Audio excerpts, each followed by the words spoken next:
Hi viewers. గత కొద్ది రోజుల క్రితం మనం మాట్లాడుకున్నాం, ఎక్కడ లేని విధంగా అయోధ్యలో ఉన్నటువంటి రాముణ్ణి మాత్రమే రామ్ లల్లా అని ఎందుకంటారు ఏంటని.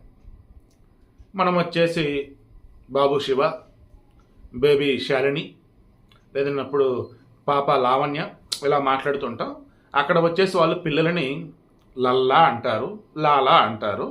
అలా రామ్ లల్లా అంటే బాలుడు రాముడు అన్నట్టు, లేదన్నప్పుడు చిన్న పిల్లవాడు రాముడు అన్నట్టు. సో ఇప్పుడు దానిని ఈ ట్రస్ట్ ఉంది కదా, అయోధ్య రామ జన్మభూమి తీర్థక్షేత్ర ట్రస్ట్, ఆ పూజారి ఎవరైతే అరుణ్ దీక్షిత్, ఇక నుంచి బాలక్ రామ్, ఇక నుంచి అయోధ్యలో రామ మందిరంలో ప్రాణప్రతిష్ఠ చేశారు కదా నిన్న. సో ఆ రాముడు వచ్చేసి ఏంటి, 5 సంవత్సరాల పిల్లవాడు. సో అంటే బాలక్, సో బాలక్ రామ్ యూనివర్సల్గా అందరికి అర్థమైంది ఇప్పుడు ఇది. ఇక నుంచి అయోధ్య రామ మందిరంలో ప్రాణప్రతిష్ఠ కాబడ్డటువంటి ఆ రామచంద్రుణ్ణి బాలక్ రామ్గా పిలుస్తారు. రాసే వాళ్ళంతా కూడా బాలక్ రామ్ అనే పిలవాలి. ఈ రామ్ లల్లా అని చెప్పేసి ఇన్ని రోజులు ఎవరి దగ్గర అయితే దాన్ని ఏమంటారు పూజలు అందుకున్నారో చిన్న విగ్రహం అది ఈ బాలక్ రామ్ దగ్గర ఉంచి అక్కడే పూజలు అవి చేస్తారట. రేపటి రోజు ఉత్సవాలు ఏమైనా జరుగుతూ ఉంటాయి కదా, ఉత్సవ విగ్రహాలు అంటారు. అలాగే దీనిని ఈ రామ్ లల్లాని గతంలో పూజింపబడిన ఉత్సవం ఉంది, విగ్రహం ఉంది కదా, దానిని తీసుకెళ్ళి ఊరేగింపులు కావచ్చు, ఉత్సవాలు కావచ్చు, ఇటువంటివి చేస్తారు.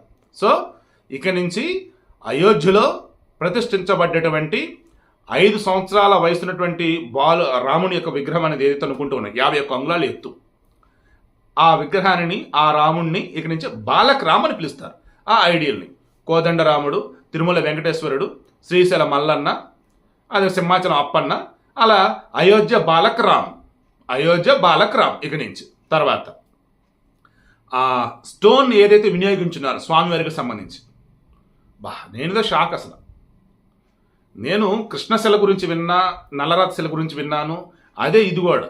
కాకపోతే మహా అయితే ఒక 1000 సంవత్సరాలు 2000 సంవత్సరాలు అనుకున్నా. ఓ మై గాడ్, 3 బిలియన్ సంవత్సరాలట.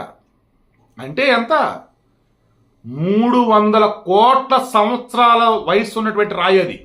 అంటే ఇంకా నాకు తెలిసి భూమి మీద ఇంకా జీవం కూడా వచ్చి ఉండదు, అంత పురాతనమైన శిలలు. ఇవి ఎక్కడ దొరుకుతాయి, మైసూరు చుట్టుపక్కల దొరుకుతాయి అన్నమాట. మైసూరులో కూడా నేను తర్వాత ఎక్స్ప్లెయిన్ చేస్తాను డీటెయిల్గా. అక్కడ శిల్పాలు మీరు చూస్తూ ఉంటే అసలు ఎడ్జెస్ కూడా శిలలు చెక్కుంటాయి. అసలు ఎలా పాసిబుల్ రాబోతుంది, మన పిచ్చెక్కిద్ది అసలు. సో ఇప్పుడు దీన్ని ఈ రకంగా అత్యద్భుతంగా తీర్చిదిద్దారు. దానిని సోప్ స్టోన్ అని అంటారట. యాక్చువల్గా సాఫ్ట్ అని కూడా యూజ్ చేయొచ్చు, సోప్ స్టోన్ అని అంటారు. అంటే సోప్ లాగా అంత స్మూత్గా ఉండిద్ది అనమాట. సో అందుకే చక్కగా చెక్కటం జరిగింది.